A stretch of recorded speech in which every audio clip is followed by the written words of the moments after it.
여러분 안녕하세요. 은빛 청년입니다.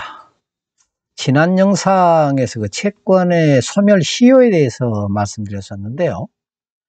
그 많은 분들이 그 과태료에 대한 소멸 시효에 대해서 궁금해 하셨습니다. 그래서 오늘은 소멸 시효 5년 지난 과태료 납부할까 말까로 주제를 정해봤습니다. 이제 과태료란 무엇인가 라고 해서 정의를 살펴보면 행정법상 의무 위반에 대한 제재로서 부과 징수되는 금전이다 라고 정의를 하고 있죠. 좀 알 듯 모를 듯 좀 아리송하죠. 과태료는 각기 법이 다 따로 정하고 있기 때문에 좀 그렇습니다. 그래서 좀 더 자세히 살펴보면은 먼저 그 도로교통법 제160조가 규정하고 있는 과태료, 그리고 이제 주민등록법 제40조가 규정하고 있는 과태료. 이 외에도, 많은 법들이 따로 이제 규정을 하고 있습니다. 그 중에서 이제 그 도로교통법 제160조가 규정하는 과태료에 대해서 먼저 한번 살펴보면은요. 도로교통법 제160조 과태료. 다음 각 호의 어느 한 호에 해당하는 사람에게는 500만 원 이하의 과태료를 부과한다. 이렇게 이제 규정을 하고 있고요. 1호부터 8호까지 사항들이 나열되어 있습니다. 주민등록법은 그 이제 제40조에서 이제 규정을 하고 있죠. 그래서 주민등록법 제40조를 보면은 과태료라고 이제 규정을 하고 있으면서 제1항은 이제 그 제7조의 4, 제1항의 입증 자료를 거짓으로 제출한 사람에게는 1천만 원 이하의 과태료를 부과한다라고 규정을 하고 있죠. 7조의 4, 제1항이 무엇인지 한번 살펴보겠습니다. 주민등록 번호의 변경 등에 대한 규정이네요. 그래서 과태료가 무거운 것 같습니다. 민사상의 채권은 민법에서 규정하고 있는 소멸시효 1년, 3년, 10년 등인데 상법에서 규정하고 있는 소멸시효 5년이죠. 질서위반 행위규제법에서 규정하고 있는 과태료는 그 소멸시효가 5년입니다. 자, 그런데 어찌 보면 이 그 소멸시효 5년만 놓고 보면은 그러면 뭐 5년 동안만 안 내면 되겠네 하고는 주장을 할 수도 있겠죠. 그래서 이러한 그 소멸시효에 대해서는 또 중단 사유를 두고 있습니다. 그 중단 사유로는 납부 고지를 하거나 또는 독촉 또는 이제 교부 청구 또는 압류를 하는 경우에는 이로부터 소멸시효 진행이 이제 중단이 되는 거죠. 그래서 이 중단 사유가 소멸되면은 다시 새롭게 5년이 진행이 되는 겁니다. 그래서 뭐 5년이 될지 10년이 될지 20년이 될지는 누구도 모르는 거죠. 또 이렇게 이제 소멸시효 중단 사유 외에 정지 제도를 또 두고 있습니다. 그래서 소멸시효는 다음 각 호의 어느 하나에 해당하는 기간에는 진행되지 아니한다라고 이제 그 정지 규정을 두고 있는데요.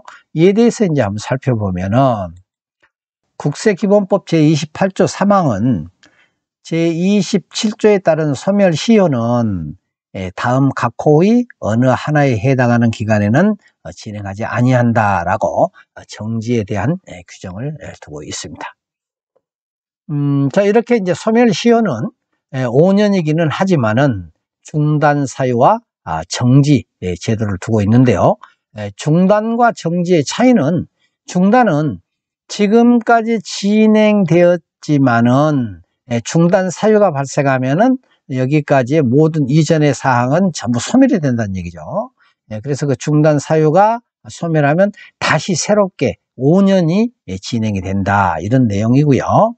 정지는 지금까지 5년 동안에서 3년이 진행되어 오고 정지 사유가 발생하여 그 정지 사유가 소멸하면은 그로부터 남은 2년 동안이 진행이 된다. 이제 이런 이제 의미가 되겠습니다. 그러니까 중단은 지금 현재 시점에서 끊어져서 이전에 진행됐던 건 모두 소멸하는 거고 새롭게 시작이 되는 거죠. 그리고 정지는 지금까지의 소멸시효 진행은 그대로 쭉 진행되되 잠시 정지되었다가 다시 남은 기간이 진행이 된다.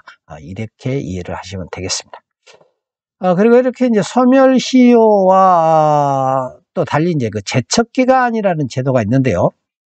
이 제척기간은 질서위반 행위가 종료된 날부터 5년이 경과한 경우에는 이제 해당 질서 위반 행위에 대하여 과태료를 부과할 수 없다. 그러니까 소멸시효는 일단 부과된 과태료에 대한 기간을 정하는 것이고요. 제척기간은 아직 부과되지 않은 경우에 이러한 제척 기간이 지나면 부과될 수 없다라고 이제 규정을 하고 있죠. 그래서 소멸시효와 제척 기간은 좀 다른데요. 또 이러한 제척 기간은 또 예외 규정이 있습니다. 그래서 법원의 결정이 있는 경우에는 확정된 날부터 1년이 경과하기 전까지는 이제 과태료를 정정 부과하는 등 해당 결정에 따라 필요한 처분이 가능하다. 그러니까 1년 동안의 더 기간이 있다. 이제 이런 의미가 되겠습니다. 정리해 보면은 과연 5년 지난 과태료를 내야 될까, 내지 않아도 될까라고 단언적으로 얘기하기는 힘들겠죠. 왜냐하면 소멸시효는 5년이기는 하지만 중단 사유가 있어서 중단 사유가 소멸하게 되면 새롭게 또 5년이 진행되고 또 그로부터 새롭게 5년이 또 진행될 수도 있어서 이거는 무한정 갈 수도 있습니다. 그리고 이제 정지 사유가 있어서 또 남은 기간 정지가 됐다가 다시 또 진행이 될 수도 있고요.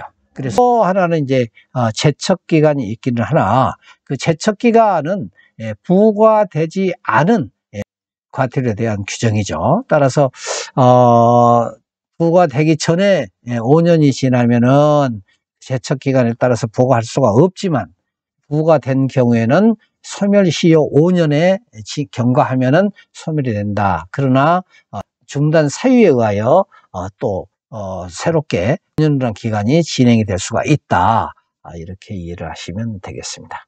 자, 오늘 영상 여기까지고요.